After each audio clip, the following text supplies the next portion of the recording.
கர்த்தர் நல்லவர். இன்றைய வேத வசனம் சங்கீதம் 144 அதிகாரம் 15 வசனம்.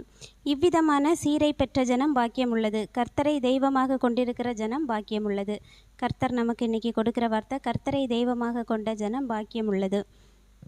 இந்த வசனத்தை தியானிச்சிட்டு இருக்கும்போது எனக்கு உபாகமத்திலிருந்து ஒரே ஒரு வசனம் உணர்த்தப்பட்டுச்சு. உபாகமம் 33 அதிகாரம் 29 வசனம். இஸ்ரவேலே, நீ பாக்கியவான், கர்த்தரால் ரட்சிக்கப்பட்ட ஜனமே, உனக்கு ஒப்பானவன் யார்? உனக்கு சகாயம் செய்யும் கேடகமும் உனக்கு மகிமை பொருந்திய பட்டயமும் அவரே. உன் சத்துருக்கள் உனக்கு இச்சகம் பேசி அடங்குவார்கள், அவர்கள் மேடுகளை மிதிப்பாய் என்று சொன்னான். இஸ்ரவேல்னாலே நமக்கு தெரியும், கர்த்தரால் தெரிந்து கொள்ளப்பட்ட ஒரு ஜனக்கூட்டங்கள் தான். அப்போ அந்த இஸ்ரவேலர்களுக்கு உள்ள அந்த பாக்கியத்தை பற்றி சொல்லப்பட்டிருக்கும். அதில் நாமளும் கர்த்தரால் தெரிந்து கொள்ளப்பட்ட ஜனங்கள் தான். அதனால தான் நம்ம ஒவ்வொரு நாளும் காலையிலேயே நம்ம கர்த்தருக்கென்று இந்த நேரத்தை அர்ப்பணித்து அந்த நேரத்தில் நம்ம ஆராதிக்க வந்திருக்கிறோம். அந்த வசனத்தை பார்த்திங்கன்னா தெரியும், இஸ்ரவேலே, நீ பாக்கியவான், கர்த்தரால் ரட்சிக்கப்பட்ட ஜனமே, உனக்கு ஒப்பானவன் யார்?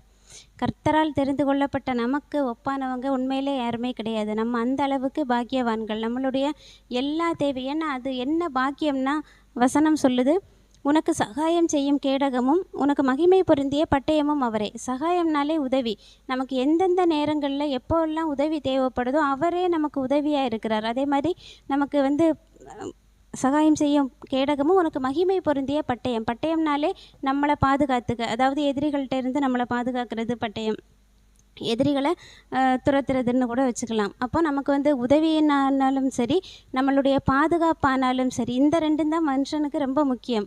ஏன்னா சம்டைம் நம்ம உதவிக்கு கூட யாருமே இல்லாமல் ஒரு தனித்து விடப்பட்ட நிலைமையிலையும் கூட, அதே மாதிரி பகைஞர்களால் எல்லாராலேயும் ஒதுக்கப்பட்ட நிலைமையிலையும் கூட, எல்லாவற்றிலும் அவரே நமக்கு சகாயராக இருந்து, நம்மளுடைய மகிமை பொருந்திய பட்டயமாக இருந்து, நம்ம கூட இருந்து நம்மளை பாதுகாக்கிறது, நமக்கு உதவி செய்கிறது.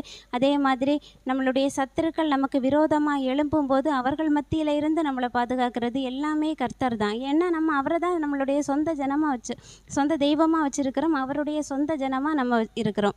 அதனால் அது மிக மிக பெரிய பாக்கியம். ஏன்னா கர்த்தரை தொழுது கொள்கிற நாம் ரொம்ப ரொம்ப பாக்கியவான்கள், ரொம்ப கொடுத்து வச்சவங்க. நேற்றைக்கும்